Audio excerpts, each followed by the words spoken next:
Hey everyone, welcome back to another quick and easy crypto tutorial. Today, we're tackling how to send XDC from Gemini to Exmo in 2025. If you're into cryptocurrency trading or just need to move your XDC assets, this step-by-step guide will help you do it smoothly and securely. By 2025, crypto exchanges like Gemini and Exmo might have some updates, so we'll focus on the most reliable methods while keeping things simple.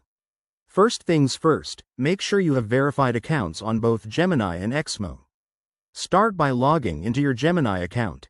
Once you're in, head over to the Wallet or Assets section and locate your XDC holdings. This is where the fun begins. Step 1. Select XDC from your list of assets. Then, click on the Withdraw or Send button. You'll be prompted to enter a wallet address. That's where Exmo comes in.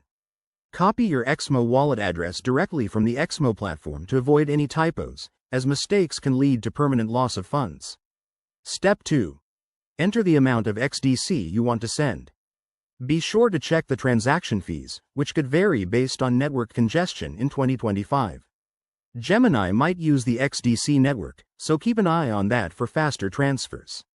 Step 3. Review all the details carefully. Enable two-factor authentication if you haven't already, and hit Confirm. The transaction should process within a few minutes, but it could take longer depending on network conditions. Once it's done, switch to your Exmo account. Go to your wallet section and refresh to see your XDC arrive. If it doesn't show up right away, don't panic. Just check the Blockchain Explorer for your transaction status. A quick tip: always double-check addresses and use hardware wallets for extra security, especially with evolving regulations in 2025. That's it for this guide. If you follow these steps, you'll be transferring XDC like a pro. Thanks for watching. Hit that like button and subscribe for more crypto tips.